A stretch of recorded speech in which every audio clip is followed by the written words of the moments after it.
శంకరం శంకరాచార్యం కేశవం బాదరాయణం సూత్రభాష్యకృతౌ వందే భగవంతౌ పునః పునః భగవంతౌ పునః పునః. విజాతులన్నీ వృధా వృధా అజామిలాదుల కదియే జాతి. విజాతులన్నీ వృధా వృధా. జాతి భేదములు శరీర గుణములు జాతి శరీరము సరితోడని చెడు. ఆతుమ పరిశుద్ధం బెప్పుడును అది నిర్దోషం బనాది. ఈతల హరి విజ్ఞానపు దాశం విధి ఒక్కటి పోసు జాతి. విజాతులన్నీ వృధా వృధా అజామిలాదుల కదియే జాతి. విజాతులన్నీ వృధా వృధా. హరియందరిలో అంతరాత్ముడిది ధరణి జాతి భేదములించిన. పరమయోగులి భావమష్టమద భవ వికారమని మానిరి. పరమయోగులి భావమష్టమద భవ వికారమని మానిరి. ధరణిలోన పరతత్వజ్ఞానము ధర్మమూలమే సుజాతి. విజాతులన్నీ వృధా వృధా అజామిలాదుల కదియే జాతి. విజాతులన్నీ వృధా వృధా. లౌకిక వైదిక లంపటులకు నివిగైకొను నవశ్య కర్తవ్యంబులు. లౌకిక వైదిక లంపటులకు నివిగైకొను నవశ్య కర్తవ్యంబులు. శ్రీకాంతుడు శ్రీ వెంకటపతి చేసిన సంపాదమెందరికీ. శ్రీకాంతుడు శ్రీ వెంకటపతి చేసిన సంపాదమెందరికీ.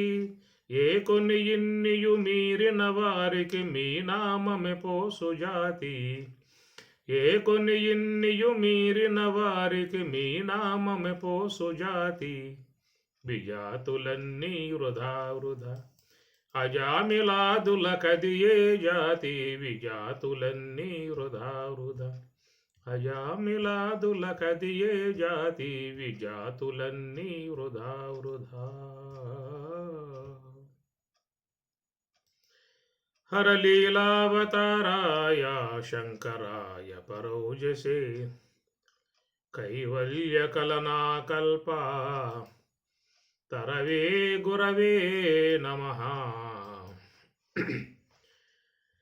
కాశీ పంచకములో చివరిది 5వదై ఉన్నటువంటి దాన్ని మనం అధ్యయనం చేసుకోవాల్సి ఉంటుంది. కాశీ పంచకాన్ని అందరూ కూడా కంఠస్థం చేయండి. శంకరాచార్యుల వారు చాలా మంచిగా దీంట్లో జ్ఞానం చక్కగా ఇమిడ్చి అందించారు.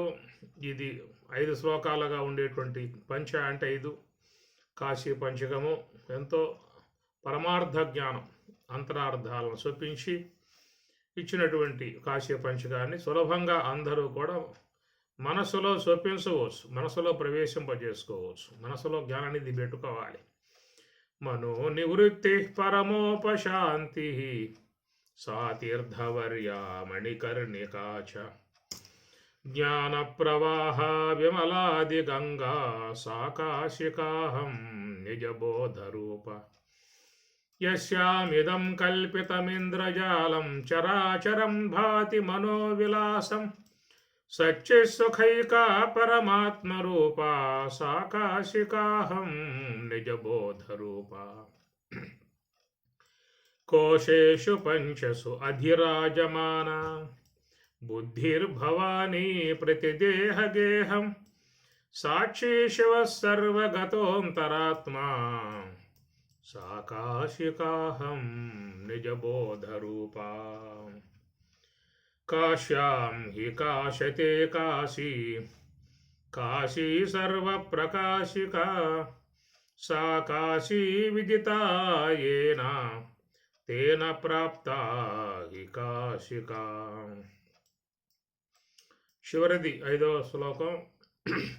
కాశీక్షేత్రం శరీరం త్రిభువనజననీ వ్యాపిని జ్ఞానగంగా భక్తిశ్రద్ధా గయేయం నిజగురు శరణధ్యానయోగ ప్రయాగ విశ్వేశోయం తురీయః सकलजनमनस्साक्षिभूतोऽन्तरात्मा देहे सर्वं मदीये यदि वसति पुनः तीर्थमन्यत् किमस्ति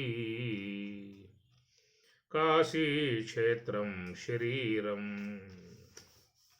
మన ఈ దేహమే కాశీక్షేత్రము అని శంకరాచార్యుల వారు ఎంతో గొప్ప భావాన్ని తెలియజేస్తూ ఉన్నారు.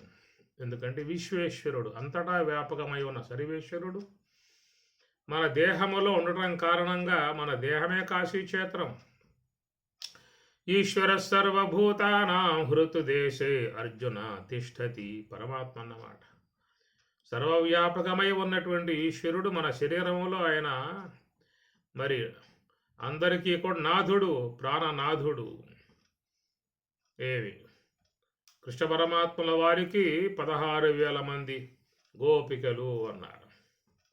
ఏమయ్యా, ఎంతమందితో ఎట్లా కాపురం చేసే అవకాశం ఉంటుంది? లోకంలో సాధారణంగా ఒక అమ్మగారి యొక్క ధాటికి తట్టుకోలేక ఈ పురుషరత్నాలు ఆశ్రమాలకు పోయి సన్యాసం మూసుకుంటా ఉన్నారు. తట్టుకునే అవకాశం కాదు. ఒక్క అమ్మగారికి తట్టుకోలేక వీడు, స్వామి నాకొద్దు సంసారం, నాకు ఈ బెడద వద్దు, ఈ బాధ వద్దు, ఈ దుఃఖం వద్దు అని ఆశ్రమాలకు పోయి సన్యాసం ఇచ్చేసారా అంటే మీ పాత చెంత పెడతా, మీ పాత సేవ చేసుకుంటా, నేను ఏరుకోవడం కష్టం, నా వల్ల కాదు అన్నటువంటి విధానంగా మరి మానవులు ఇలాంటి విధాయకాలుగా పరుగులు చేస్తూ ఉంటే, నువ్వేమిటయ్యా అష్ట భార్యల కాక 16,000 మందిని వివాహం చేసుకున్నావు, ఎట్లా ఏలుకుంటూ ఉన్నావు, ఎట్లా ధరించావు, భరించావు, ఎట్లా ఏగుతూ ఉన్నావు అనుకునే వాళ్ళ లోకంలో చాలామంది ఉన్నారు. అందువల్ల పారమార్థిక అర్థం చూసినట్లయితే గోపిక, గోప్యముగా అనగా జీవుడు లోలక్కడ ఉన్నాడు. పంచకోశాలు అన్నమయ, ప్రాణమయ, మనోమయ, విజ్ఞానమయ, ఆనందమయ, ఇట్లా ప్రతి ఒక్క వ్యక్తిలో కూడా పంచకోశాలు ఉన్నాయి అని చెప్పి అన్నారు. మరి పంచకోశాలకు లోపల ఉన్నాడు వీడు.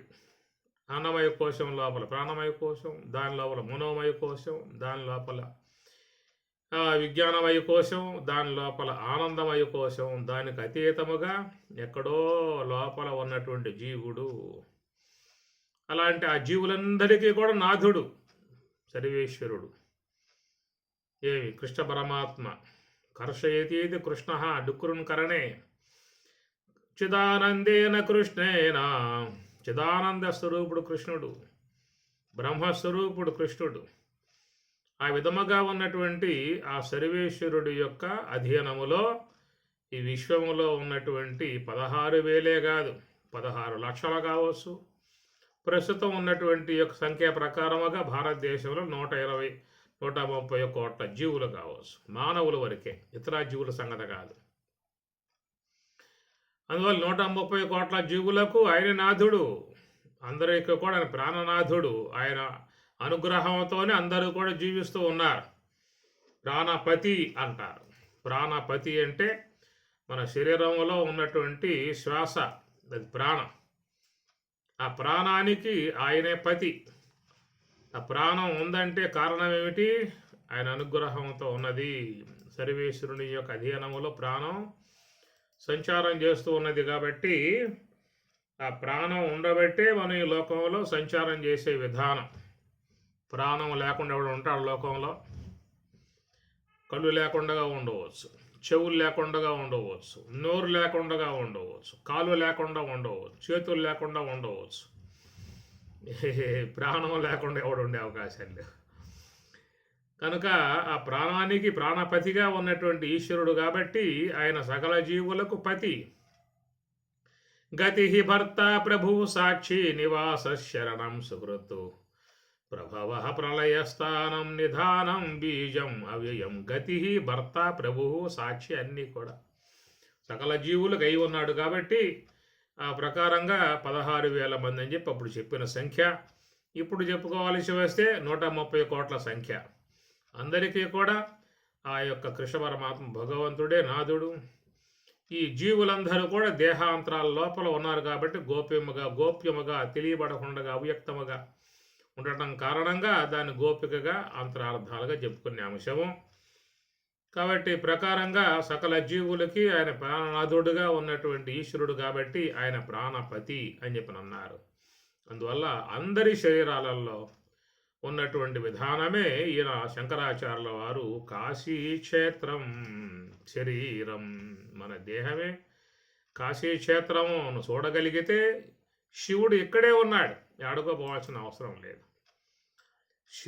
శివ దర్శనం ఇక్కడే చేసుకోవచ్చు, నీ లోపలే చేసుకోవచ్చు. ఆ ప్రకారముగా కాశీక్షేత్రం శరీరం త్రిభువన జనని వ్యాపిని జ్ఞానగంగా త్రిభువన జనని. ఈ ముల్లోకాలను కూడా జనని కన్న తల్లి ఎవరని చెప్పారంటే జ్ఞానస్వరూపిణి, జ్ఞానగంగా అన్నారు. జ్ఞానము అంటే లోన ఉన్నటువంటి అది నాలుగవదిగా చెప్పేటువంటి శుద్ధ సాత్విక బ్రహ్మాకార వృత్తి అంటారు. ఈ శుద్ధ సాత్విక బ్రహ్మాకార వృత్తి అధీనములో త్రిభువనములు మూడు భువనములు ఉన్నాయి. త్రిభువన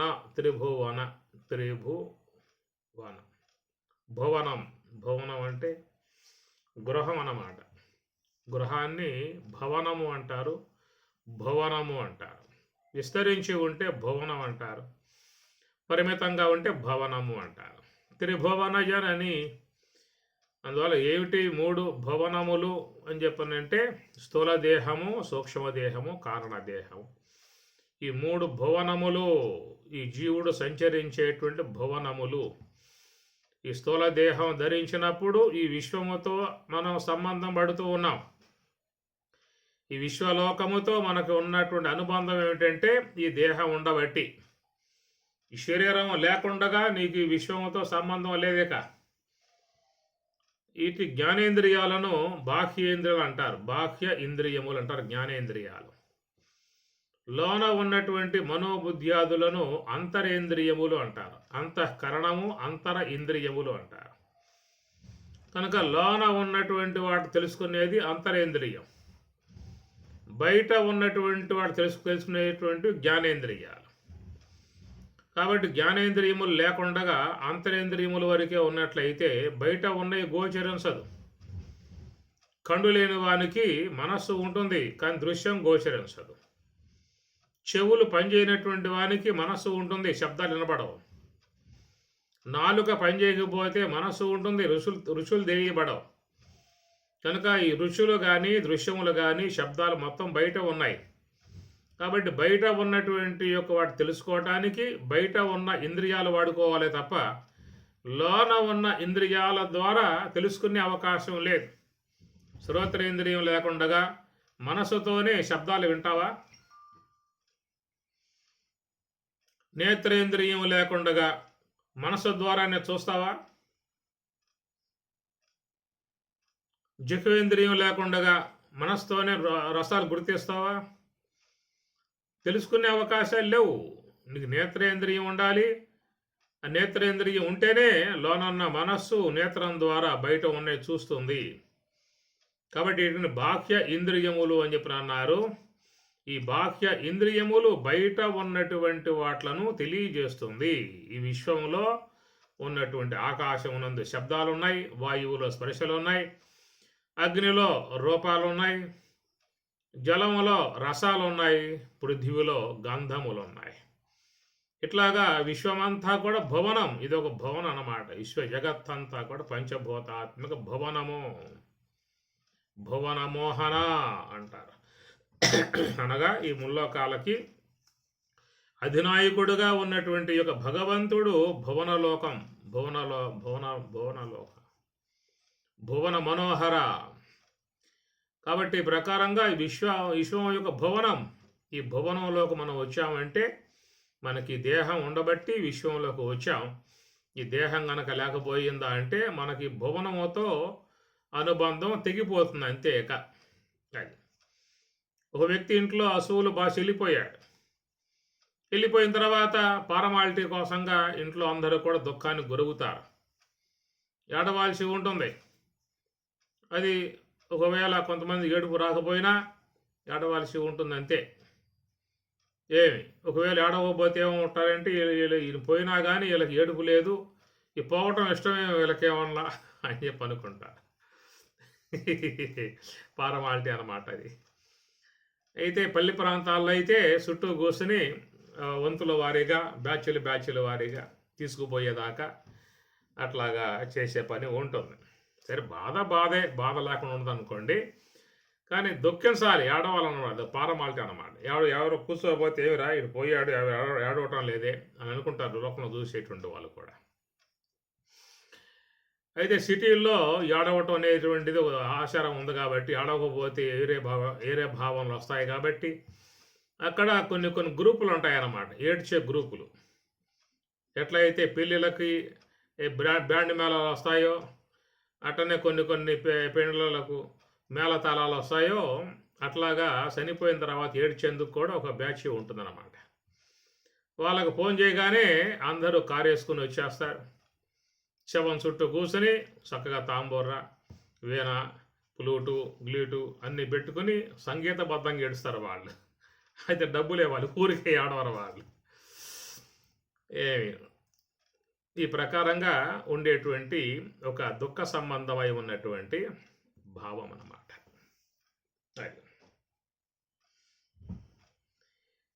కాబట్టి ఈ ప్రకారంగా మరి ఈ దుఃఖం అనేటువంటిది ఈ దేహ సంబంధమై ఉన్నటువంటిది.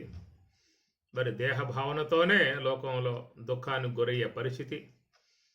కాబట్టి ప్రకారముగా ఈ భువనం, మానవ లోకంలో ఉన్నటువంటి భువనం, దేహం అనేటువంటి భువనం, అది ఉన్నప్పుడే మనకి ఈ లోకముతో ఉండేటువంటి అనుబంధం.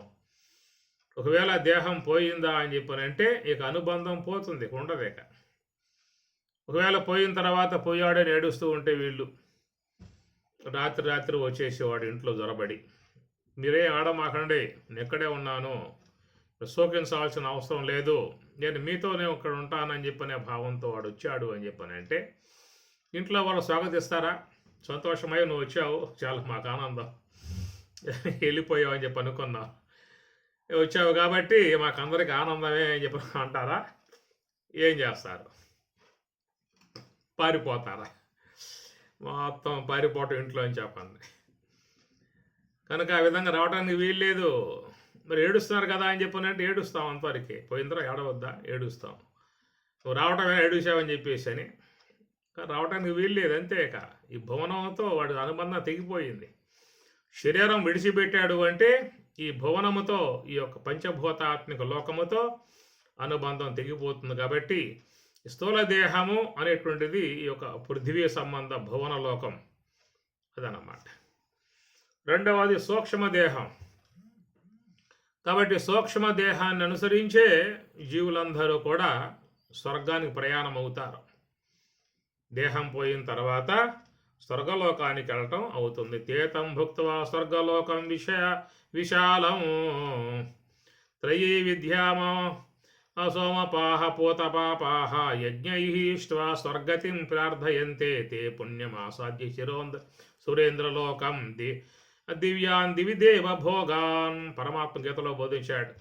ఈ లోకంలో యజ్ఞయాగాదులు శీలించి పుణ్యములు ఆచరించి పుణ్య ఫలముతో వాళ్ళు స్వర్గలోకానికి పోతున్నారయ్యా.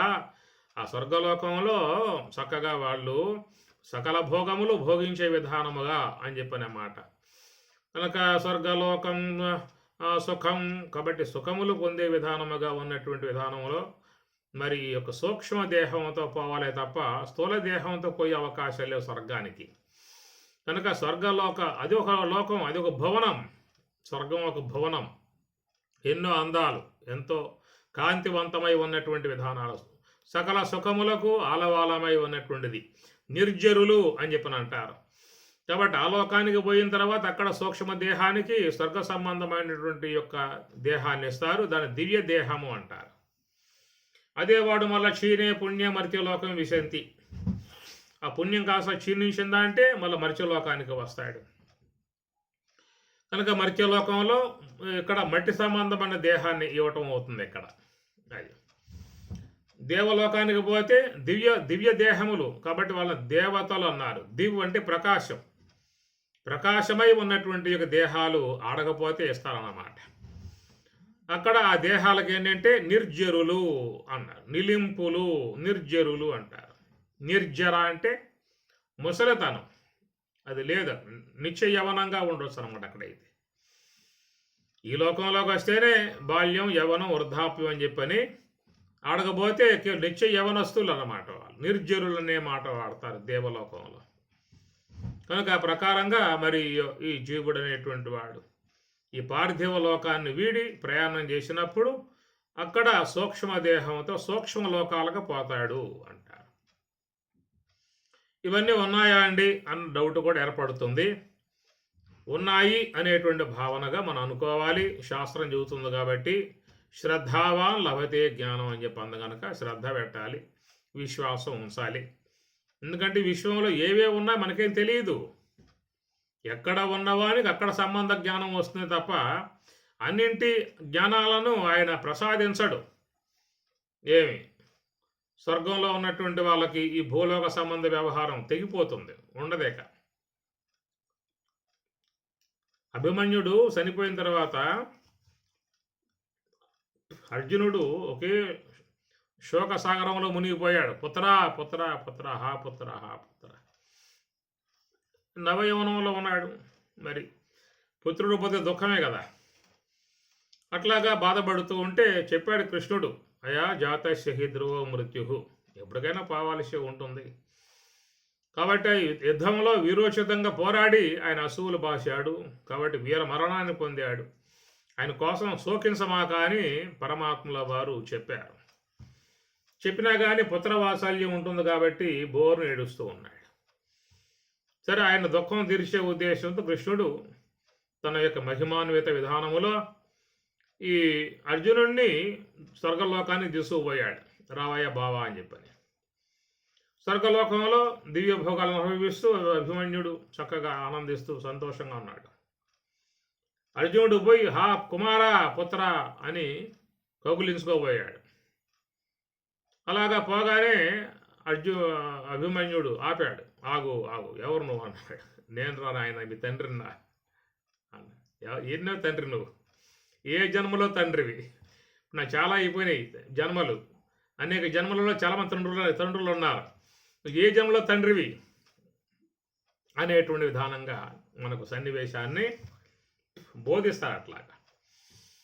కాబట్టి ఆ ప్రకారంగా అనుబంధాలు అనేటువంటివి పార్థివ దేహంతో ఉన్నప్పుడు ఉంటాయి తప్ప పార్థివ దేహం పోయిన తర్వాత ఇక అనుబంధాలు ఉండవు, ఇక తెగిపోతాయి, వెళ్ళిపోతాయి. ఈ ప్రేమలు, వాత్సల్యములు, మోహములు, మమకారాలు ఇవన్నీ అంతదాకా ఎందుకు? నైట్కి స్వప్నావస్థకు పోండి, బయట ఉన్న వాళ్ళతో మీకు అనుబంధం ఉంటుందా? ఆ స్వర్గం దాకా పోవాల్సిన అవసరం లేదు. ఒక కునుకు తీశారా అని చెప్పనంటే ఆ కునుకులో మీకేమైనా ఉన్నాయా? మీ సంపదలు, ఐశ్వర్యములు, భూములు, ఫ్లాట్లు, బంధువులు, కొడుకులు, కోడలు, మనవాళ్ళు, ఆడెవరో లేరు, మొత్తం తెగి కింద పడ్డాయి. అట్లాగా లోనకు పోయిన వాడివి చాలామంది లోనకి వెళ్తారు, అట్లా వెళ్ళిపోతారు. రాత్రి భోంచేశాడే, పడుకున్నాడు, పొద్దునగా లేడని చెప్పని అంటూ ఉంటారు. సుఖమరణం పొందాడు, రాత్రి అంతా మాట్లాడాడు, తుష్టిగా భోంచేశాడు, అక్కడ కునుకు తీశాడు, అంతే సంగతులు. ఆ కునుకే మహాకునుక అయ్యింది, వెళ్ళిపోయాడు అంటారు. దీన్ని చాలామంది మెచ్చుకుంటారు. అరే, మంచాన పడి తీసుకోకుండా, నానా ఇబ్బందులు పడకుండా, ఎవరిని ఇబ్బంది పెట్టకుండా, హాయిగా సంతోషంగా మాట్లాడుతూ తుష్టిగా భోంచేసి చక్కగా పడుకొని పొద్దున కల్లా ఖాళీ చేశాడు దుకాణం అని చెప్పని అంటారు కొంతమంది. కనుక లోనకు పోయిన తర్వాత అట్లాగే వెళ్ళిపోతే ఏం చేస్తాం ఇంకో నువ్వు? అసలు లోనకు పోయాడు, వెళ్ళిపోయాడు, అంతే. కాబట్టి ప్రకారంగా స్వర్గం దాకా పోవాల్సిన అవసరం లేదు. ఒక సుషిప్తి అవస్థకు పోతే చాలు, నిద్రావస్థకు పోతే చాలు. ఆ నిద్రావస్థలో ఏమీ లేవు, నీకు ఏమున్నాయి చెప్పండి? ఏం జ్ఞాపకాలు ఉన్నాయి చెప్పండి? ఏ బ్యాంకులో ఎంత పెట్టావో జ్ఞాపకం ఉందా? నిద్రలో ఏ పెట్టులో ఎంత పెట్టావో, ఎవరికి అప్పులు ఇచ్చావో ఏమైనా జ్ఞాపకాలు ఉంటాయా? మొత్తం పోతాయి. దేహం యొక్క సంబంధం ఏముండదన్నమాట. దాన్ని సూక్ష్మదేహము అని చెప్పిన అంటారు. ఆ సూక్ష్మదేహము స్వప్నలోకంలో వ్యవహరించే విధానముగా ఏ యొక్క సూక్ష్మదేహము స్వప్నలోకంలో వ్యవహరించే విధానంగా ఉన్నదో ఆ సూక్ష్మదేహమే సురలోకంలో వ్యవహరించేదిగా ఉంటుంది.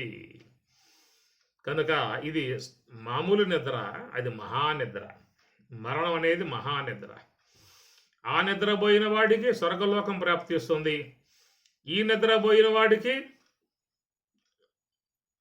ఆ మహానిద్రపోయిన వాడికి సురలోకం ప్రాప్తిస్తుంది. మామూలు నిద్రపోయిన వాడికి స్వప్నలోకం ప్రాప్తిస్తుంది. స్వప్నలోకంలో కూడా సంతోషిస్తాడు, అక్కడ కూడా ఆనందిస్తాడు, అక్కడ కూడా హాయిగా ఉండి అందరితో మాట్లాడుకుంటాడు, అందరితో వ్యవహరిస్తాడు. కనుక స్వప్నలోకంలో కూడా ఎన్నో అనుభూతులు ఉన్నాయి. కొన్ని అనుభవాలైతే ఎప్పుడు జీవితంలో చూసి ఉండం, అలాంటివి కూడా వస్తూ ఉంటాయి. అట్టెందుకయ్యా రావటం, ఎప్పుడు చూడలేదే, వాళ్ళతో ఎప్పుడు మాట్లాడలేదే, వాళ్ళని ఎప్పుడు అక్కడ చూసింది లేదే అని చెప్పని అంటూ ఉంటారు కొంతమంది. ఈ దేహంతో ఉన్నప్పుడు చూడకపోవచ్చు, ఇంతకుముందు దేహాలతో లేవా? ఆ దేహాలతో ఉన్నప్పుడు ఎన్నో ముద్రలు లోపల ఉన్నాయి, అనేక దేహాలలో ఉన్నావు కాబట్టి అనేక దేహాలలో పొందినటువంటి యొక్క అనుభవాలు సూక్ష్మ దేహంలో ఉంటాయన్నమాట. అవి ఆ యొక్క దేహం వదిలినప్పుడు కొన్ని కొన్ని ఉన్న అక్కడ అనుభవానికి వచ్చే అనుభూతికి వచ్చే విధానం కూడా ఉండొచ్చు అన్నమాట. అది సూక్ష్మలోకము అన్నారు. స్వప్నలోకం, సురలోకం రెండు కూడా సూక్ష్మలోకాలు. ఈ సామాన్య నిద్రపోయినట్లయితేనేమో స్వప్నలోకం వస్తుంది. మహానిద్రపోయినటువంటి వాళ్ళకి స్వర్గలోకం, సురలోకం వస్తుందన్నమాట. ఏమండి, మాకు సురలోకం చూసే భాగ్యం లేదా అనుకో, మాకు స్వప్నలోకం చూసే భాగ్యం రోజు వస్తూ ఉన్నది, మీరు చెప్పేటువంటి యొక్క సురలోకం చూసే భాగ్యం మాకు లేదా అని చెప్పి అనుకోవచ్చు. అది వస్తుంది, మహా నిద్రపోయినప్పుడు అక్కడ వస్తుంది ఆ సురలోకం ఏమిటో. తేతం భుక్త్వా స్వర్గలోకం విశాలం, తేతం భుక్త్వా స్వర్గలోకం విశాలం. స్వర్గలోకం చాలా విశాలంగా ఉంటుందట. ఎంత విశాలం అనేటువంటిది కూడా మనకు సందేహమే. ఎంత విశాలం అండి? భారతదేశం అంతా ఉంటుందా? ఇంకేదైనా చైనా అంతా ఉంటుందా? చైనా మనకంటే పెద్ద దేశం అని చెప్పిన అంటారు. మిగతా ఆయన చిన్న దేశాలే. బాగా పెద్ద దేశం చైనా. అంత ఉంటుందా? ఎంత ఉంటుందో ఆడ పోతాంక ఎందుకు తొందర పడేది? ప్రతి ఒక్కడికి కూడా వెళ్ళే ప్రయాణాలు ఉన్నాయి, కన్ఫర్మ్ టికెట్లు అన్నీ కూడా. ఏ పూట తీసుకుపోతాడో స్వామివారు తెలియదు, మొత్తాన్ని పోవటం మాత్రం జరుగుతుంది. ఈ ప్రకారంగా మరి చూసినట్లయితే ఆ యొక్క సూక్ష్మ దేహాన్ని వదిలిన తర్వాత పుణ్య విశేషముతో పొందేటువంటిది స్వర్గలోకము అన్నారు. అది పుణ్యప్రాప్తి, పుణ్యలోకములు అంటారు. ఎవరైనా దేహం సాలిస్తే ఏమంటారు? స్వర్గస్థుడయ్యాడండి అంటారు. స్వర్గస్థుడయ్యాడు అనే పదం వాడతారు ముఖ్యంగా. ఆ పదమే వాడాలి. స్వర్గస్థుడు అయ్యాడు అనాలే తప్ప నరకస్థుడయ్యాడు అని చెప్పని వాడరు. చనిపోయిన తర్వాత నరకానికి పోయాడో స్వర్గానికి పోయాడో మొత్తం రెండు లోకాలు చెబుతారు కాబట్టి పాప ఫలితం అనుభవించే విధానముగా నరకలోకం చెప్పారు, పుణ్య ఫలితాన్ని పొందే విధానముగా స్వర్గలోకాన్ని చెబుతారు. కాబట్టి సామాన్యంగా లోకంలో మానవులు ఎక్కువగా పుణ్యాలు ఆచరిస్తారు కాబట్టి ఆ పుణ్య విశేషముతో వాళ్ళు స్వర్గలోకానికి పోయే విధానం ఉంటుంది. అందుచేత అది కూడా ఒక లోకం ఉన్నాయి. ఇలాంటి లోకాలు ఈ విషయంలోకి ఎన్నున్నాయో యోగ వాసిష్ఠులను చెప్పుకొస్తాడు మహానుభావుడు. ఇలాంటి భూలోకాలు ఈ జగత్తులో చాలా ఉన్నాయట. మనం ఉన్నటువంటి యొక్క ఈ భూలోకం సౌర కుటుంబంలో ఒక గ్రహంగా తిరుగుతూ ఉన్నది. సౌర కుటుంబం చుట్టూ పరిభ్రమించేటువంటి కుజ, శని, బుధ, శుక్ర ఇత్యాది గ్రహాలన్నీ కూడా సంచరించే విధానాలలో ఈ భూమి అనేది కూడా గ్రహంగా సంచరిస్తుంది. సౌర కుటుంబంలో చేరి అది తన చుట్టూ తాను తిరుగుతూ రోజుగా, సూర్యుని చుట్టూ తిరుగుతూ ఒక సంవత్సరముగా సంచారం చేసే విధానముగా ఉన్నటువంటి యొక్క విధానం. ఈ సూర్యుడు కూడా మరి నక్షత్ర గెలాక్సీలో ఒక సూర్యుడిగా చెప్తారు. లక్షల కోట్ల నక్షత్రాల సమూహాన్ని పాలపొంత గెలాక్సీ అనే మాట వాడతారు. ఇలాంటి గెలాక్సీల విషయంలో కొన్ని లక్షలు ఉన్నాయని చెప్పనే మాట వైజ్ఞానికులు చెప్పే మాట. ప్రతి గెలాక్సీలో ఒక సూర్యుడు, సౌర కుటుంబం, అక్కడ విశ్వములు, అక్కడ జగత్తు అనేటువంటివి కూడా బహుశా ఉండి ఉండవచ్చు అనేటువంటిది ఒక ఆలోచన. అది అలా ఉన్నటువంటి యొక్క ఈ మన సౌర కుటుంబంలో మనం ఎక్కడ ఉన్నాం? వేరే చోట గెలాక్సీలో ఒక సూర్యుడు, అక్కడ సౌర కుటుంబం, అక్కడ కూడా ఒక భూమి, ఆడొక విశ్వము, దాంట్లో కూడా జీవులు అన్న విషయం చూసినట్లయితే ఇలాంటి విశ్వంలో ఇంకెన్ని ఉన్నాయో అనేటువంటి ఒక సందేహం కూడా వస్తుంది. మరి దీని విషయమై చాలామంది పరిశోధనలు చేస్తూ ఉన్నారు. ఈ చేసేటువంటి వారు ప్రస్తుతం పోతుంది ఏంటంటే చంద్రమండలం దాకా పోతూ ఉన్నారు. చంద్రమండలంలో ఈ మధ్యకాలంలో దక్షిణ వైపు అడుగు పెట్టామని చెప్పేసి అని ఘన విజయంగా భావించుకుంటున్నటువంటి యొక్క విషయం. అందరూ కూడా చంద్రుడి మీదకు పోతూ ఉన్నారు. ఇంక ఇతర గ్రహాలు కొన్ని ఉన్నాయి. కుజ గ్రహం ఉన్నది, శని గ్రహం ఉన్నది, బుధ గ్రహం ఉన్నది, అట్లాగా ఎన్నో గ్రహాలు ఉన్నాయి. ఇంకా వాటి దాకా పోలా వీళ్ళు, ఇంకా అక్కడే ఉన్నాయో కూడా చూడాల్సి ఉంటుంది. ఈ మొత్తం అయిన తర్వాత సూర్యగోళం కూడా ప్రవేశం సాల్సి ఉంటుంది. సూర్యగోళంలో ఏమున్నాయో కూడా అది కూడా కనిపెట్టాల్సి ఉంటుంది. ఇంకా గెలాక్సీలో ఇంకేమి ఉన్నాయో కూడా చూడాల్సి ఉంటుంది. ఇట్లా చూసుకుంటూ పోతే ఈ విశ్వం అంతయు కూడా అనంతం. నాంతోస్మమ దివ్యానాం విభూతీనాం పరంతప. నా యొక్క విశ్వానికి, విభూతికి, ఐశ్వర్యమునకు, నా కాంతికి, నా యొక్క మహిమలకు అంతం లేదయ్యా అర్జున అని పరమాత్మ అంటాడు. అందుచేత ఈ ప్రకారముగా మరి చూసినట్లయితే ఇలాంటి భూములు ఈ విశ్వంలో ఇంకెన్నో ఉన్నాయని చెప్పనేటువంటి భావన, అది ఒక ఊహాత్మిక అంశము. వాటి విషయం నిగ్గు తేల్చాలని చెప్పనంటే చాలా ప్రయాసపడాల్సినటువంటి యొక్క పరిస్థితి. అట్లాగా మనకు శాస్త్రం చెప్పే విషయంలో తేతం భుక్త్వా స్వర్గలోకం విశాలం క్షీణే పుణ్యే మర్త్యలోకం విశంతి. ఆ స్వర్గానికి పోయిన తర్వాత అక్కడ దివ్య దేహాన్ని పొంది తాను ఏ యొక్క పుణ్యములు ఆచరించాడో ఆ పుణ్య సంబంధమై ఉన్నటువంటి దానంలో సుఖాలు అనుభవించి తిరిగి మరలా ఈ యొక్క భూలోకాన్ని రావటం అనేటువంటిది జరుగుతుంది అని చెప్పి అన్నారు. స్వర్గానికి పోతే అక్కడ పుణ్య ఫలితాన్ని అనుభవించి మళ్ళీ భూలోకాన్ని రావటం అవుతుంది. నరకానికి పోతే పాపాన్ని ప్రక్షాళన చేసుకుని మళ్ళా ఈ భూమి మీద రావాల్సి ఉంటుంది. లేదా పశు పక్షి క్రిమి కీటకాది దేహాలు పొందినట్లయితే అక్కడ కూడా పాపం క్షయింపజేసుకుని మళ్ళీ మానవ దేహం రావాల్సి ఉంటుంది. కాబట్టి మానవ దేహం అనేటువంటి సెంటర్ పాయింట్ అన్నమాట. దాని ద్వారానే మనం పుణ్యం సంపాదించుకోవాలన్నా, పాపం సంపాదించుకోవాలన్నా, జ్ఞానం సంపాదించుకోవాలన్నా, ధ్యానం చేసి మోక్షం సంపాదించుకోవాలన్నా అన్నింటికీ కూడా అవకాశం ఉన్నటువంటిది మానవ దేహము. ఇక్కడి నుంచే మనం పుణ్యం సంపాదించుకోవాలి, లేదా దుష్ట కార్యములు చేసి పాపం అన్న సంపాదించుకోవాల్సి ఉంటుంది. లేదా మహాత్ములను ఆశ్రయించి మహాత్ముల ద్వారా జ్ఞానాన్నన్నా కూడా అధ్యయనం చేయాల్సినటువంటి పరిస్థితి ఉంటుంది. కాబట్టి ప్రకారముగా మరి ఈ సమస్త కర్మలకు మూలమై ఉన్నటువంటి విధానము దేహం. కాబట్టి ఈ దేహమే సెంటర్ పాయింట్. అన్నింటికీ కూడా ఇక్కడి నుంచే ప్రయాణం చేయాల్సి, ఇక్కడ రావాల్సి ఉంటుంది. కాబట్టి అందువల్ల ఈ లోకం మర్త్యలోకం ఇదొక భవనము. అటనే స్వర్గలోకం అనేటువంటిది కూడా అదొక భవనం. భవనం అంటే విశాలముగా ఉండేటువంటి దానిని భవనము అంటారు. భవనము అంటే పరిమితమై ఉన్నటువంటి యొక్క దానిని భవనం అంటారు. మన గృహాన్ని భవనం అంటారు, విశ్వాన్ని భువనం అంటారు.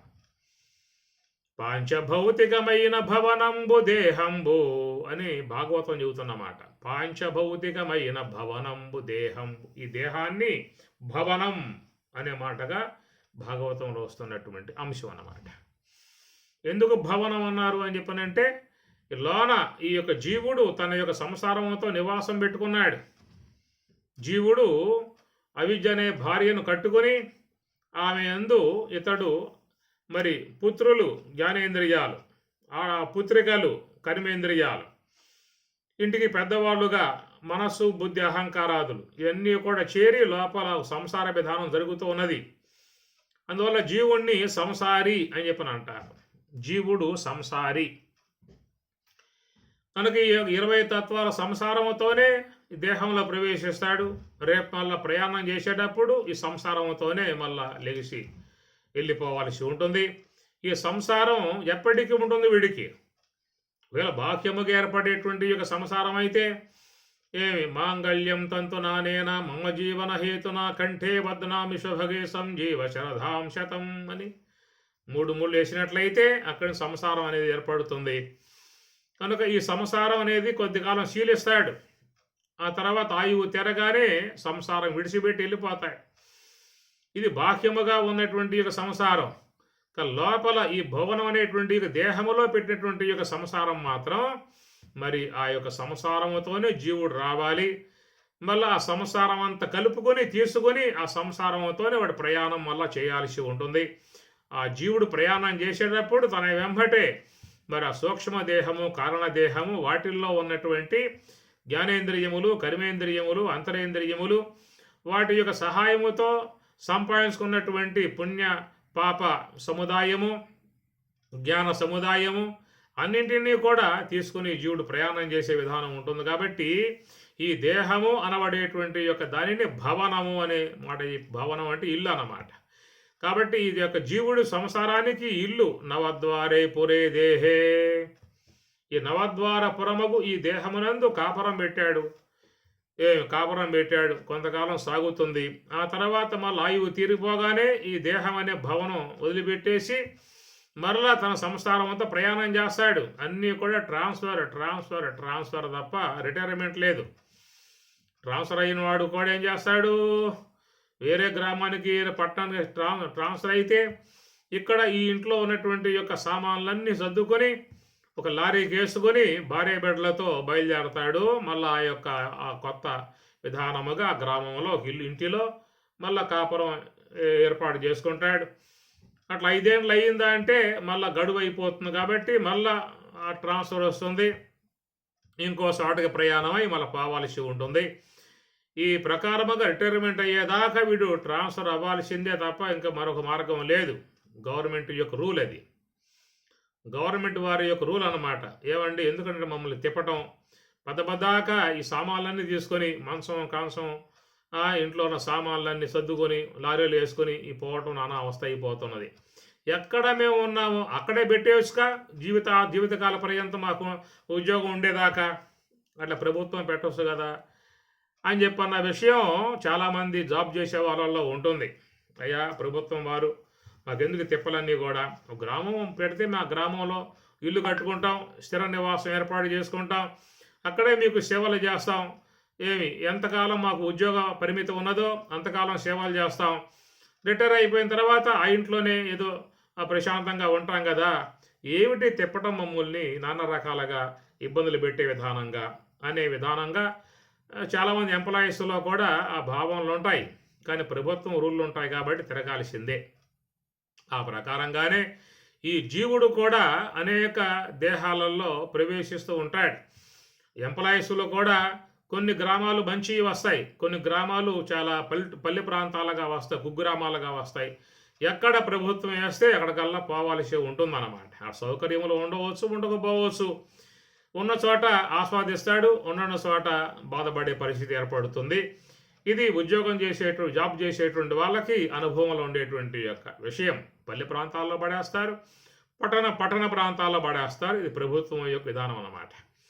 అట్లాగా మరి ఈ చట్టం, ప్రకృతి యొక్క చట్టంలో కూడా ఈ జీవుడు యొక్క సంసార విధానం అనేటువంటిది కూడా పల్లె ప్రాంతాల్లో పడేస్తారు, పట్టణ ప్రాంతాల్లో పడేస్తారు. అనగా ఈ జీవుడు కూడా గొప్ప గొప్ప కుటుంబాలలో జనిస్తాడు, లేక హీన కుటుంబాలలో కూడా జనిస్తాడు. ఒకవేళ మానవ దేహంలో పడవేయవచ్చు, పశు పక్షి క్రిమికీట దేహాలలో కూడా పడవేయవచ్చు. ఎక్కడ పడేసినా వాడు తమ యొక్క జీవన విధానం కొనసాగించుకోవాల్సి ఉంటుంది. కాబట్టి ఇవన్నీ కూడా ట్రాన్స్ఫర్లే.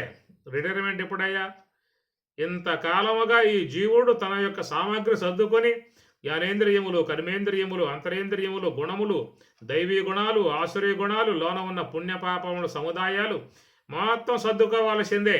సర్దుకొని మళ్ళీ ఇంకో దేహంలోకి పోవాల్సిన పరిస్థితి ఏర్పడుతుంది. కాబట్టి ఈ ప్రకారముగా వీడు ఏ ఏ దేహాలలో పోతున్నాడో కూడా చెప్పే అవకాశం కాదు. మొత్తం ట్రాన్స్ఫర్ తిరుగుతూ ఉన్నాడు జీవుడు.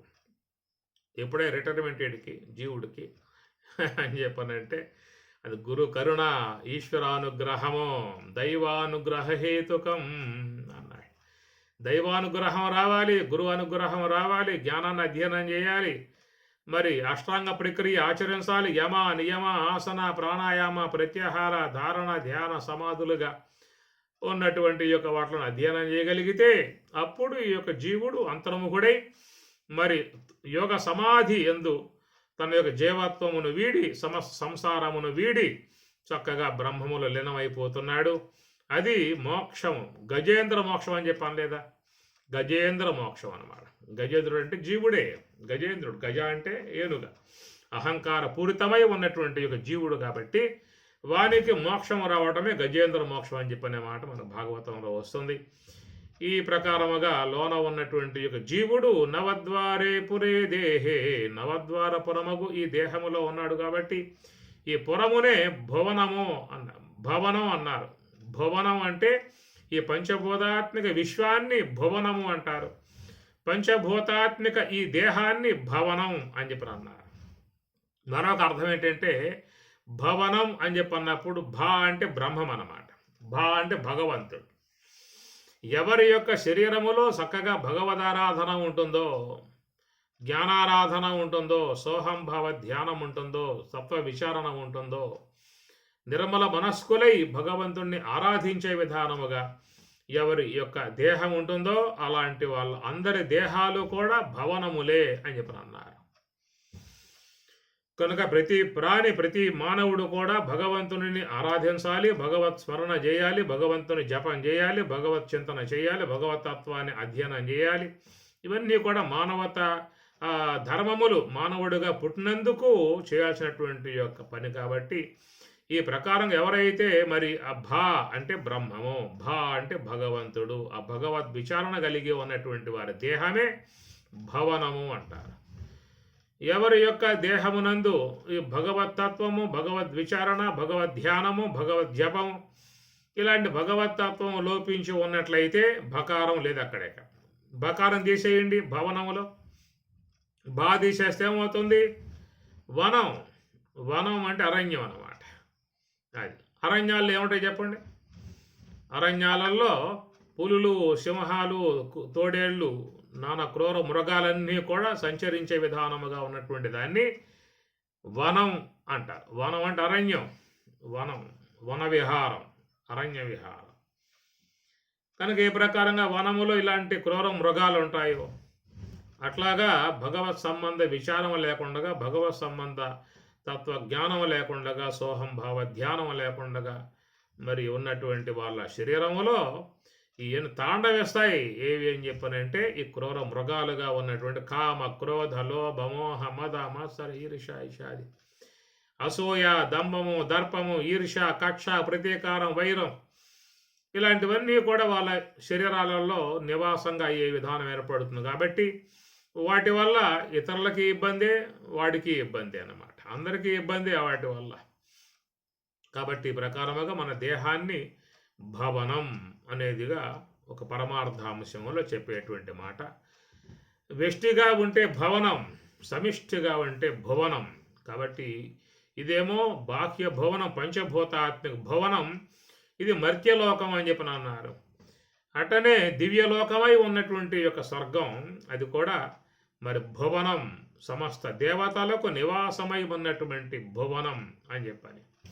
ఉత్తమ లోకములు, దివ్యలోకములు, విష్ణులోకము, బ్రహ్మలోకము, శివలోకము, స్వర్గలోకము ఇత్యాది ఎన్నో అన్నీ కూడా పుణ్య విధానముగా ఉన్నటువంటివి, పుణ్యప్రదమై ఉన్నటువంటి యాంతి దేవవ్రతా దేవాన్ పితॄన్ యాంతి పితృవ్రతా భూతాని యాంతి భూతేజ్య యాంతి మధ్యాజునోపి మాం. పరమాత్మ గీతలో అంటాడు, యాంతి దేవవ్రతా దేవాన్ పితॄన్ యాంతి పితృవ్రతా యాంతి దేవవ్రతాన్. దేవవ్రతాన్ ఎవరెవరు ఏ ఏ దేవతలను ఆరాధిస్తూ ఉంటారో అలాంటి ఆ జీవులు ఆయా లోకాలకు పోతున్నారయ్యా అన్నాడు. యాంతి అంటే పోవటం అర్థం. దేవవ్రతాన్ ఆ దేవతలని వ్రతాన్ ఆరాధించిన వారు, శ్రీమన్నారాయణుణ్ణి ఆరాధించేటువంటి వారు వైకుంఠానికి, పరమశివుణ్ణి ఆరాధించేటువంటి యొక్క శైవులు శివలోకానికి, బ్రహ్మదేవుణ్ణి ఆరాధించేటువంటి వారు బ్రహ్మలోకానికి. ఇట్లాగా ఎన్నో విశ్వంలో ఉన్నాయనేటువంటి యొక్క మాట. కాబట్టి వాళ్ళు ఆయా భువనములకు పోయేటువంటి విధానము మరి ఇవన్నీ కూడా చూసినట్లయితే ఒక అద్భుతమై ఉన్నటువంటి, దివ్యమై ఉన్నటువంటి, భవ్యమై ఉన్నటువంటి ఒక లోకాలు. ఈ మనకేం కొత్త ఏం కాదులేండి, ఇంతకుముందు ఎన్నిసార్లు తిరిగి వచ్చాము మనం కూడా. మనం కొత్త వాళ్ళమా చెప్పండి? మనం మానవులం. మానవులం అంటే మానవ అంటే అర్థం ఏంటంటే నవ. నవ అంటే కొత్తవాడు, మా కాదు, మనం కొత్త వాళ్ళం కాదు. ఈ గ్రామానికి, ఈ బిడ్డలకు, ఈ భార్యకు, ఈ భర్తకు, ఈ బంధువులకు, ఈ స్నేహితులకు, ఈ కులానికి, ఈ గోత్రానికి. ఇప్పుడు కొత్త వాళ్ళం స్వతసిద్ధంగా చూస్తే ఇలాంటి గ్రామాలు ఎన్ని అయిపోయాయో, ఎన్ని కులాలు దాటుకొచ్చాము, ఎన్ని మతములలో పడి బయటకు వచ్చాము, ఎంతమంది తండ్రులుగా, ఎంతమందికి బిడ్డలుగా, ఎంతమందికి భార్యలుగా అయినటువంటి విధానం. విశ్వ చక్రంలో, సృష్టి చక్రంలో జీవుడు అనేక దేహాలు ధరిస్తూ వస్తూ ఉన్నాడు. ఎందరెందరి వాడు ఈ జీవుడు, ఎందరికి ఏమవును ఈ జీవుడు, ఎందరికి తోబుట్టు ఈ జీవుడు, ఎందరికి సమయించు ఈ జీవుడు అని అన్నమయాచార్యుల వారు తాంబూర్రం మీటి లోకానికి సాటాడు. ఎందరెందరి వాడు ఈ జీవుడు, ఎందరికి ఏమవును ఈ జీవుడు, ఎందరికి తోబుట్టు ఈ జీవుడు, ఎందరికి సమయించు ఈ జీవుడు అని చెప్పేశారు. కాబట్టి ప్రకారముగా నవా కొత్తవాడివా అంటే మా కాదు, నువ్వు కొత్తవాడివి కాదు, నువ్వు చాలా పాతవాడి, ఎప్పటి నుంచో వస్తున్నటువంటి వాడివి. అందువల్ల ఈ ప్రకారంగా ఉన్నటువంటి యొక్క విధానములో ఈ జీవుడు లోనున్నటువంటి జీవుడు అనేక భంగిమలుగా వస్తూ ఉన్నాడు. కాబట్టి ఎప్పుడే రిటైర్మెంట్ అని చెప్పానంటే, ఏనాడైతే గురువు యొక్క పాదములు పట్టుకుంటావో, ఆయన ద్వారా బ్రహ్మ విద్య అధ్యయనం చేస్తావో, వారి ద్వారా బ్రహ్మోపదేశమును పొంది చక్కగా ఆ యొక్క ధ్యాన మార్గంలో, నివృత్తి మార్గంలో పయనింపగలిగి, ఏనాడైతే ఏషా బ్రాహ్మీ స్థితి పార్థ, బ్రాహ్మీ సంబంధమై ఉన్నటువంటి యొక్క అనుభవమును పొందిన నాడు ఆ పూట నీకు ఇక యత్ గత్వా నేను నివర్తంతే తద్ధామ పరమం మమ, యత్ గత్వా ఈ పరంధామాన్ని పొందిన తర్వాత నా నివర్తంతే తిరిగి రావో, అలాంటి విధానములో ఉండటమే అది రిటైర్మెంట్ జీవుడికి. అంతవరకు వీడు ట్రాన్స్ఫర్గా తిరుగుతూ ఉండాల్సిన పరిస్థితి ఏర్పడి ఉన్నది. కాబట్టి ఈ ప్రకారంగా ఉన్నటువంటి ప్రస్తుతం ఈ జీవుడు ఈ యొక్క భువనములో, ఈ మర్త్యలోక భువనములో ఉన్నాడు.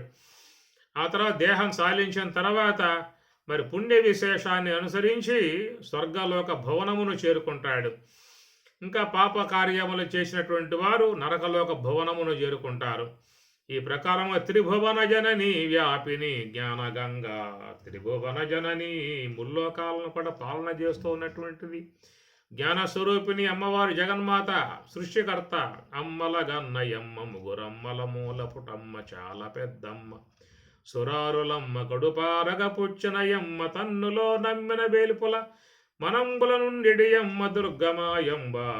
కాబట్టి ప్రకారంగా జగన్మాత విశ్వస్వరూపిణి, వ్యాపిని, సమస్త మానవులకు మూలమై ఉన్నటువంటి తత్వం జగన్మాత అని చెప్పని అన్నారు. ఆమె ముల్లోకాలను కూడా పాలన చేసేటువంటి ఆమె కాబట్టి త్రిభువన జనని వ్యాపిని జ్ఞానగంగా, ఆ విధముగా ఉన్నటువంటి జ్ఞాన స్వరూపిణి అమ్మవారు మరి చూసినట్లయితే వ్యాపిని జ్ఞానగంగా, ఆమె గారు జ్ఞానగంగా అన్నారు.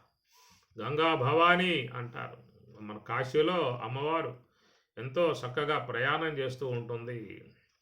మరి శుద్ధమై ఉన్నటువంటి జ్ఞానగంగా, పవిత్రమై ఉన్నటువంటి పుణ్య నది, ఎంతో పవిత్ర భావనతో కాశీకి పోయినటువంటి వారు అమ్మవారి యందు స్నానం చేస్తారు. ఋషికేశం పోయారు, అక్కడ మునిగారు. హరిద్వారం పోయారు, అక్కడ మునిగారు. ఉత్తరకాశీ పోయారు, అక్కడ మునిగారు. గంగోత్రి పోయారు, అక్కడ మునిగారు. ఎక్కడ మునిగినప్పటికీ కూడా ఆమె అందరినీ కూడా పావనం చేస్తుంది, పవిత్రం చేస్తుంది. పుణ్యప్రదమై ఉన్నటువంటి మరి గంగామాత అని చెప్పని అంటాం. అలాంటి ఆ విష్ణు పాదోద్భవ గంగా, విష్ణు పాదాల నుంచి పుట్టింది కాబట్టి ఆమెను పాదోద్భవ గంగా అని చెప్పని అన్నారు. పునీతయ్యై ఉన్నటువంటి, పుణ్యమూర్తిగా ఉన్నటువంటి ఆ గంగా భవానిని అందరూ కూడా సేవిస్తూ ఉన్నారు. శ్రీ మహావిష్ణువు యొక్క ముఖ కమలం నుంచి ఆవిర్భావమైంది జ్ఞానగంగ. శ్రీమన్నారాయణుని పాదముల నుంచి ఆవిర్భావమైంది ఈ గంగ, మనం స్నానం చేసే గంగ, పాదోద్భవ గంగ. జ్ఞానగంగో శ్రీ మహావిష్ణువు యొక్క ముఖ కమలం నుంచి ఆవిర్భావమైనటువంటిది జ్ఞానగంగ.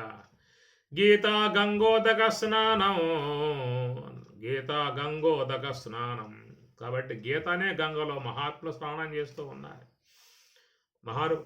పుణ్యాత్ములు, జిజ్ఞాసులై ఉన్నటువంటి ముముక్షువులందరూ కూడా నిరంతరముగా గురుదేవుడి నుంచి వెలువడేటువంటి మహాత్ముల నుంచి వెలువడేటువంటి జ్ఞానగంగ, ఉపనిషద్గంగ, గీతాగంగ, బ్రహ్మసూత్రములు, భగవద్గీత, ఉపనిషత్తులు, యోగ వాసిష్టము, వివేక చూడమని, మహావేగ దర్పణం, ఉపదేశ సాగశ్రీ, వేదాంత పంచదశి, నైష్కర్మ్య సిద్ధి, సీతారామాంజనేయ సంవాదము, యోగ వాసిష్టం ఇవన్నీ కూడా జ్ఞాన సంబంధమై ఉన్నటువంటి ప్రవాహం జ్ఞాన గంగ.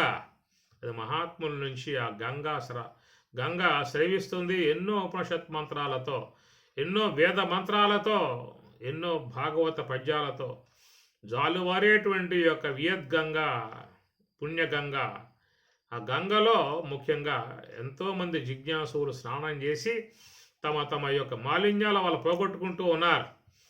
బయట గంగలో స్నానం చేసినట్లయితే శరీర సంబంధమై ఉన్నటువంటి మాలిన్యములు అన్నీ కూడా పోతాయి. ఎందుకంటే ఈ గంగ హిమవంతుని నుంచి స్రవించి వస్తూ ఉన్నది కాబట్టి అనేక పర్వతముల మీదుగా జాలువారుతూ వస్తుంది కనుక అనేక మూలికల చెట్ల మూలికలతో మిళితమై వస్తూ ఉంది కాబట్టి అలాంటి పావనమై ఉన్నటువంటి గంగలో స్నానం చేసినట్లయితే, ఆ తీర్థాన్ని సేవించినట్లయితే మన శరీరములో ఉన్నటువంటి వ్యాధులు అన్నీ కూడా పోయే అవకాశం ఉంటుంది. ఎందుకంటే గంగ పవిత్రం, శుద్ధం, అది వనమూలికలతో ఉన్నటువంటిది కాబట్టి అదొక మంచి ఔషధంగా ఉన్నటువంటి ఆ తీర్థం కాబట్టి చాలామంది ఆ తీర్థాన్ని పట్టుకొచ్చుకుంటారు. కాశీకి పోలేనటువంటి వాళ్ళందరూ కూడా ఇంటికాడ ఉంటే వాళ్ళ శిరస్సును అట్లా ప్రోక్షించి వాళ్ళని పవిత్రపరిచే విధానం, కొంత వాళ్ళు కూడా 2 గుక్కలు తాగే విధానం. కాబట్టి ప్రకారంగా ఎంతకాలం నువ్వు పెట్టు సీసాల్లో దాంట్లో పాకుడు పట్టదు, ఏ సూక్ష్మ క్రిమి రాదు. ఎందుకంటే అది పవిత్రంగా ఉండే గంగ కాబట్టి శుద్ధంగా ఉంటుందన్నమాట. కాబట్టి ఆ నీటిలో స్నానం చేసినట్లయితే శరీర మాలిన్యాలన్నీ పోతాయి, లోన ఉన్న రుగ్మతలు కూడా పోయే అవకాశం ఏర్పడుతుంది. ఆరోగ్యమే మహాభాగ్యము అని చెప్పనే మాట వాడారు. కనుక స్థూల దేహం ఎంతో ఆరోగ్యంగా ఉండాలి, పవిత్రంగా ఉండాలి. దానికోసముగా ఈ గంగా స్నానం. మరి లోనకు సూక్ష్మదేహం ఉంది కదా, మనకు స్థూల దేహం అనుకుంటూ ఉన్నాం. స్థూల దేహమే కాదు, లోనకు సూక్ష్మదేహం ఉన్నది. మరి అది ఎట్లా పరిశుద్ధమయ్యే అవకాశం ఉంటుంది చెప్పండి. ఇప్పుడు మన ఈ దేహాన్ని అయితే రోజు ఉదయం సాయంత్రం స్నానం చేసి శుద్ధం చేసుకుంటూ ఉన్నాం. అని సబ్బులు వాడి వాసన లేకుండా చేసుకుంటూ ఉన్నారు, పౌడర్లు వేసి సువాసనలుగా చేసుకుంటూ ఉన్నారు, బాగానే ఉన్నది. మరి సూక్ష్మదేహం ఎట్లా స్నానం చేస్తావని చెప్పని, ఏ పౌడర్ వేస్తావు దానికి, ఏ సబ్బులు రుద్దుతావు దానికి, ఎట్లా శుద్ధమయ్యే అవకాశం ఉంటుంది. అందువల్ల లోన ఉన్నటువంటి సూక్ష్మదేహంలో మాలిన్యాలు పోవాలని చెప్పినట్లయితే మహాత్ముల ద్వారా స్రవించేటువంటి జ్ఞానగంగలో స్నానం చేయాల్సి ఉంటుంది. అది అసంగోహం అసంగోహం అసంగోహం పునః పునః పునః పునః సచ్చిదానందరూపోహం అహమేవాహమవ్యయం. శంకరాచార్యుల వారు బ్రహ్మజ్ఞానావిలిమాల అనే పుస్తకంలో రాస్తారు. అసంగోహం అసంగోహం అసంగోహం పునః పునః పునః పునః పునః పునః పునః పునః మాటి మాటికి జ్ఞాన గంగలో ఆయన స్నానం చేయమని చెప్పని అంటాడు. కాబట్టి ప్రకారంగా రోజువారీగా మనకి ఈ సత్సంగాలు అనేటువంటివి ఉండాలి, సద్విచారణ ఉండాలి, సద్గోష్ఠి ఉండాలి. ఉన్నప్పుడు మన సూక్ష్మదేహం అనేటువంటిది పవిత్రం చేసుకునే అవకాశం ఏర్పడుతుంది. ఏ రోజు ఉండేటువంటి మాలిన్యాలు మనం కడుక్కుంటున్నాం. ఇంకా ఉదయం లేచారంటే అమ్మగారులు ఇల్లంతా మొత్తం శుద్ధంగా చిమ్మి గుడ్డతో తుడిసి ఇంకా పినాయిల్ లాంటివి వేసి బాగా సూక్ష్మ క్రిములు లేకుండా శుద్ధం చేసేపారు. అట్లా పాత్రలన్నీ కూడా గుట్టగా వేసుకొని మొత్తం కూడా వాటిని శుద్ధం చేసుకునే విధానం. ఆ వస్త్రాలన్నిటిని కూడా ఏదో వాషింగ్ మిషన్లో పడేసి మొత్తం శుద్ధం చేసుకునే విధానం రోజువారీగా పాటిస్తున్న విధానమే కదా. గృహశుద్ధి, వీధి శుద్ధి, వస్త్రశుద్ధి, పాత్రశుద్ధి, దేహశుద్ధి రోజు చేసుకోవాల్సిందే. మరి ఈ ప్రకారంగా చేసుకుంటూ ఉన్నప్పుడు లోన సూక్ష్మదేహ శుద్ధి అవసరం లేదా? బయటికి కడుక్కుంటూ సరిపోతుందని చెప్పేసారా? కనుక లోన ఉన్న సూక్ష్మదేహం కూడా శుద్ధి కావాలి. ఆ శుద్ధి కావాలని చెప్పనంటే అది భగవత్ సంబంధమై ఉన్నటువంటి అంశముతోనే శుద్ధి అయ్యే అవకాశం ఉంటుంది. కాబట్టి అందువల్ల దేవతార్చన అన్నారు, కాసేపు జపం చేయమని చెప్పి అన్నారు, కాసేపు ధ్యానం చేయ అన్నారు.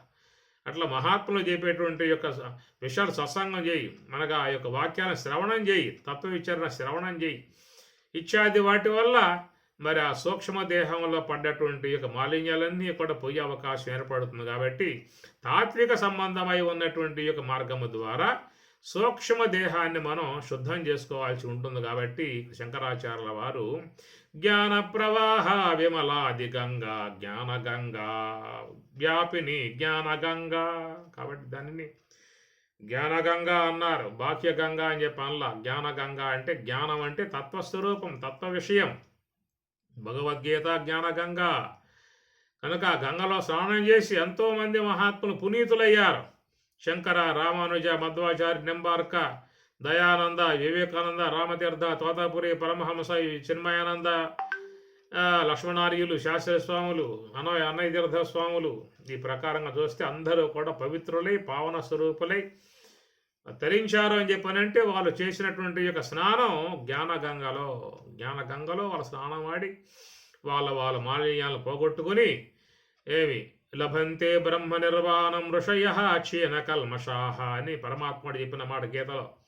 లభంతే బ్రహ్మ నిర్వాణం ఋషయ, ఋషులు అందరూ కూడా లభంతే బ్రహ్మ నిర్వాణం అంటే బ్రాహ్మీ అనుభవం.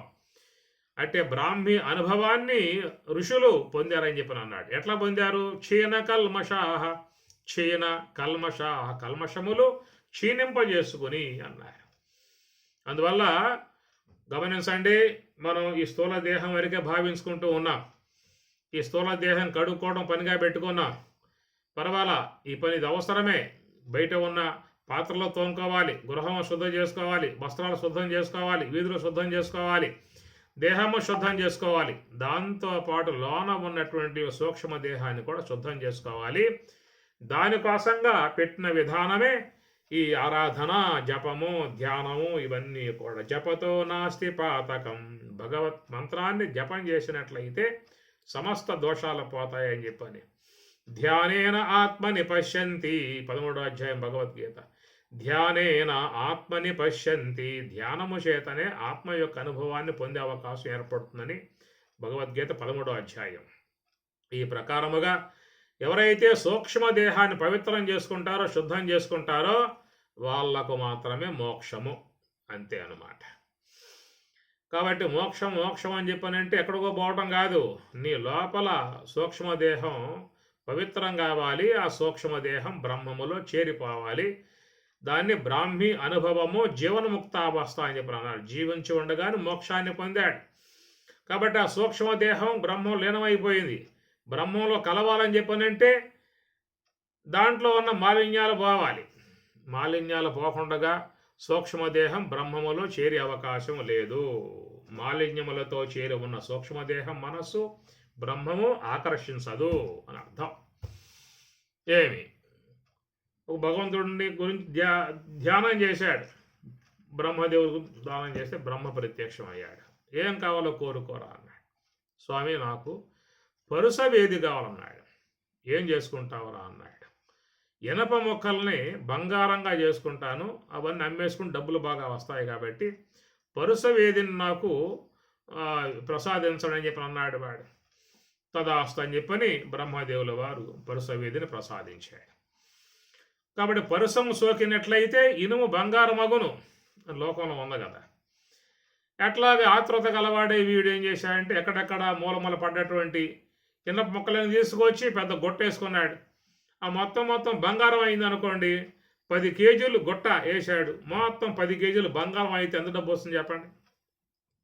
ఆ ప్రకారంగా మొత్తం గుట్టగా పడేసి ఈ పరుస వేదిని సోకింపజేస్తే ఒక్క ముక్క బంగారం కాల. దాంతో వాడు లబోదిబులు ఆడవడం అన్నమాట. తపస్సు చేశాను, బ్రహ్మ ప్రత్యక్షమయ్యాడు, నేను వరం కోరుకున్నాను, పరుసవేది ఇవ్వమని చెప్పిన అన్నాను, ఇచ్చా అని చెప్పిన అన్నాడు. మరి సోకింపజేస్తే బంగారం కావట్లేదే, ఇట్లా దేవతలు కూడా మోసం చేస్తారా చివరికి అని ఈ ప్రకారంగా వాడు లబోదిబో ఏడవటం ఆరంభం చేశాడు. ఆ దారిలో సాధువు గారు పోతూ ఉన్నారు. వాడు ఏడిపోన్నాడు, వచ్చాడు. ఏమి ఏడుస్తున్నావు అన్నారు. చూడండి ఎంత మోసమో చెప్పండి. లోకంలో మానవులే మోసం చేస్తూ ఉన్న విషయం చూస్తూ ఉన్నాం, కానీ దేవతలే మోసం చేస్తూ ఉన్నారని వాడు మొరబెట్టుకున్నాడు. సరేరా నీ బాధ సరదా చెప్పుకుందువు, అసలు ఏంటి విషయం అని చెప్పి అడిగితే, నేను ఈ ప్రకారంగా బ్రహ్మదేవుని ద్వారా వరం పొందానండి, పరుసవేదిని పట్టుకొచ్చుకున్నాను ఆయన ద్వారా. పరుసవేదే అయినట్లయితే ఇనపొక్కలో బంగారం కావాలి కదా, చూడండి కావాలని మీరేం చూడండి, ఆనించండి, ముట్టించండి, తాకింపజేయండి, ఒక్క ముక్క బంగారం కావట్లేదు, ఎంత మోసం ఎంత మోసం అన్నాడు. అప్పుడు వాడి జ్ఞానోదయం లేదు కాబట్టి, జ్ఞానం కలగజేయాలి కాబట్టి, అప్పుడు ఆ మహర్షి ఏం చేశాడంటే మహానుభావుడు, అరే కట్టెలు తేరా అన్నాడు. కట్టెలు తెచ్చాడు, పెద్ద మంట వేశాడు, దాంట్లో బాగా వాటిని కాల్చాడు. సన్నటి దెబ్బలతో దాంట్లో ఉన్నటువంటి తుప్పంతా మొత్తం రాళ్ళు కొట్టించేశాడు. ఆ తుప్పు మొత్తం రాలిన తర్వాత చూసా అన్ని బంగారం అయిపోయాయి. నాకు తుప్పు ఉన్నటువంటి ఇనప మొక్కలు బంగారంగా చేయలేవు. ఏవి అంటే బరుసవేదన్నమాట. తుప్పు రాలగొట్టగలిగితే అవి బంగారంగా మారే అవకాశం ఉంటుందన్నమాట. ఆ ప్రకారంగా మరి జీవుడు కూడా బ్రహ్మం కావాలంటే, దేవుడు కావాలంటే వానికి కూడా మరి ఈ తుప్పు అనేది ఉందన్నమాట. ఈ తుప్పు రాలగొట్టాలి. అనేక జన్మలుగా పట్టి ఉన్నటువంటి అజ్ఞానంలో మునిగి మునకలు వేసి మరి ఈ అజ్ఞానం అనే తుప్పు బాగా పట్టి ఉంది కాబట్టి వీడిని కూడా జ్ఞానాగ్ని దగ్ధ కర్మాణం జ్ఞానాగ్ని యస్య సర్వే సమారంభాః. కాబట్టి జ్ఞానాగ్ని ద్వారా బాగా వాడిని తప్తపరిచి కనుక చేసినట్లయితే ఆ బ్రహ్మాన్ని సోకగానే వాడు కూడా బ్రహ్మం అయిపోతాడు. జీవో బ్రహ్మైవ నాపరః. జీవుడు బ్రహ్మమే ఎప్పుడవుతాడని చెప్పానంటే ఆ తుప్పంత రాలిపోవాలి కదా. ఆ ప్రకారంగా మాలిన్యాలు బావాలి. లభంతే బ్రహ్మ నిర్వాణం ఋషయః క్షీణ కల్మషాః. కల్మషాలు పోవాలని చెప్పనంటే లోన ఉన్నటువంటి దోషాలు పోవాలని చెప్పనంటే జ్ఞానగంగలో మహాత్ములు చెప్పే విషయాలు బాగా వినాలి. సత్సంగత్వే నిస్సంగత్వే నిర్మోహత్వే నిశ్చలతత్వే జీవన్ముక్తని శంకరు చెప్పినట్లుగా ఈ జ్ఞాన గంగ అనేటువంటిది ఎప్పుడు కూడా తాత్విక సంబంధమై ఉన్న విషయాలతో మన మనస్సు నిండాలి, మన మనస్సు లోపలికి ప్రవేశించాలి. భగవద్గీత ధారణ చేయాలి, ఉపనిషత్తులు ధారణ చేయాలి. ఇవన్నీ కూడా తాత్విక సంబంధమై ఉన్న సంస్కారము, బ్రహ్మ సంబంధమై ఉన్న సంస్కారము, జ్ఞాన సంబంధమైన సంస్కారముతో మన మనస్సు అనేది పవిత్రం కావాల్సి ఉంటుంది.